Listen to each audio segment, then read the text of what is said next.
As you know, we inherited from the last administration an economic catastrophe and an inflation nightmare. We've ended the tyranny of so-called diversity, equity, and inclusion policies all across the entire federal government and indeed the private sector and our military. Donald Trump was chosen by a higher power, sent to resurrect a nation lost in the chaos of its own making. He is the harbinger of America's great awakening. I believe that my life was saved that day in Butler for a very good reason. I was saved by God to make America great again. I believe that. Americans have always been the people who defied all odds, transcended all dangers, made the most extraordinary sacrifices, and did whatever it took to defend our children, our country, and our freedom. And as we have seen in this chamber tonight, that same strength, faith, love, and spirit is still alive and thriving in the hearts of the American people. In the face of relentless forces bent on our destruction, we stand unbroken, for we are the chosen heirs of liberty, and nothing shall shackle us again. Despite the best efforts of those who would try to censor us, silence us, break us, destroy us, Americans are today a proud, free, sovereign, and independent nation that will always be free, and we will fight for it till we will never let anything happen to our beloved country, because we are a country of doers, dreamers, fighters, and survivors. Our ancestors crossed a vast ocean. It is not just a presidency, but a divine mission. Trump has been anointed to restore the sacred soul of this nation, igniting a fire of freedom that cannot be extinguished. Now it is our time to take up the righteous cause of American liberty. And it is our turn to take America's destiny into our own hands and begin the most thrilling days in the history of our country. This will be our greatest era. With God's help, over the next 4 years, we are going to lead this nation even higher, and we are going to forge the freest, most advanced, most dynamic, and most dominant civilization ever to exist on the face of this earth. Under his watch, the land shall flourish, communities shall prosper, and the people will rise to the heights of wealth and safety never seen before. We are going to create the highest quality of life, build the safest and wealthiest and healthiest and most vital communities anywhere in the world. We are going to conquer the vast frontiers of science, and we are going to lead humanity into space and plant the American flag on the planet Mars and even far beyond. Among my very highest priorities is to rescue our economy and get dramatic and immediate relief to working families. As you know, we inherited from the last administration an economic catastrophe and an inflation nightmare. Their policies drove up energy prices, pushed up grocery costs, and drove the necessities of life out of reach for millions and millions of Americans. They've never had anything like it. We suffered the worst inflation in 48 years, but perhaps even in the history of our country. They're not sure. As president, I'm fighting every day to reverse this damage and make America affordable again. Joe Biden especially let the price of eggs get out of control. The egg price is out of control, and we're working hard to get it back down. Secretary, do a good job on that. You inherited a total mess from the previous administration. Do a good job. A major focus of our fight to defeat inflation is rapidly reducing the cost of energy.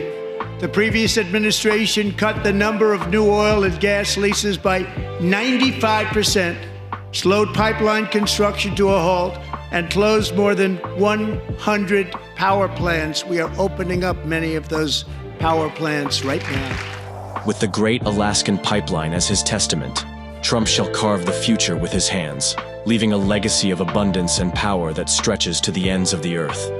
My administration is also working on a gigantic natural gas pipeline in Alaska, among the largest in the world, where Japan, South Korea, and other nations want to be our partner with investments of trillions of dollars each. There's never been anything like that one. It will be truly spectacular. It's all set to go. The permitting is gotten. And later this week, I will also take historic action to dramatically expand production of critical minerals and rare earths here in the USA.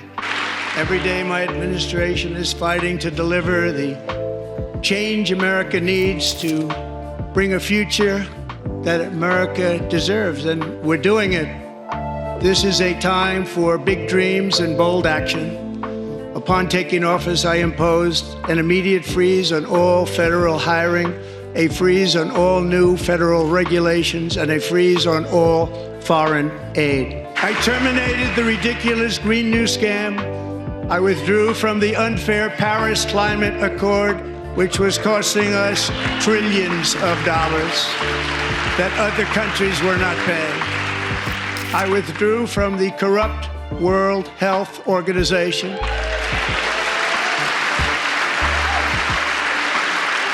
And I also withdrew from the anti-American UN Human Rights Council.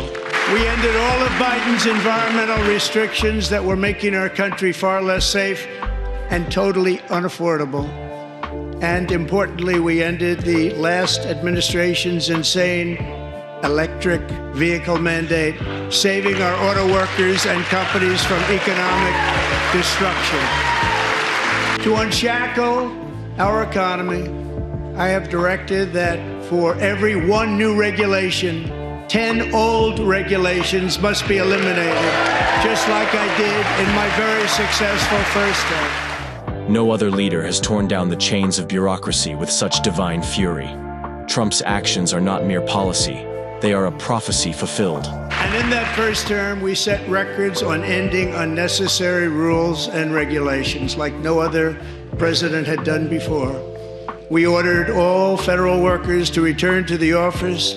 They will either show up for work in person or be removed from their job. And we have ended weaponized government where, as an example, a sitting president is allowed to viciously prosecute his political opponent, like me. And I have stopped all government censorship and brought back free speech in America. It's back. We've ended the tyranny of so-called diversity, equity, and inclusion policies all across the entire federal government and indeed the private sector and our military. And our country will be woke no longer. This is my fifth such speech to Congress. And once again, I look at the Democrats in front of me, and I realize there is absolutely nothing I can say to make them happy or to make them stand or smile or applaud. Nothing I can do. I could find a cure to the most devastating disease, a disease that would wipe out entire nations, or announce the answers to the greatest economy in history, or the stoppage of to the lowest levels ever recorded. And these people sitting right here will not clap, will not stand, and certainly will not cheer for these astronomical achievements. They won't do it, no matter what. Five times I've been up here. It's very sad, and it just shouldn't be this way. We believe that whether you are a doctor, an accountant, a lawyer, or an air traffic controller, you should be hired and promoted based on skill and competence, not race or gender. You should be hired based on merit. And the Supreme Court, in a brave and very powerful decision, has allowed us to do so. Thank you. Thank you very much. We have removed the poison of critical race theory from our public schools, and I signed an order making it the official policy of the United States government that there are only two genders, male and female. I also signed an executive order to ban men from playing in women's sports. My fellow Americans, get ready for an incredible future, because the golden age of America has only just begun. It will be like nothing that has ever been seen before. Thank you, God bless you, and God bless America.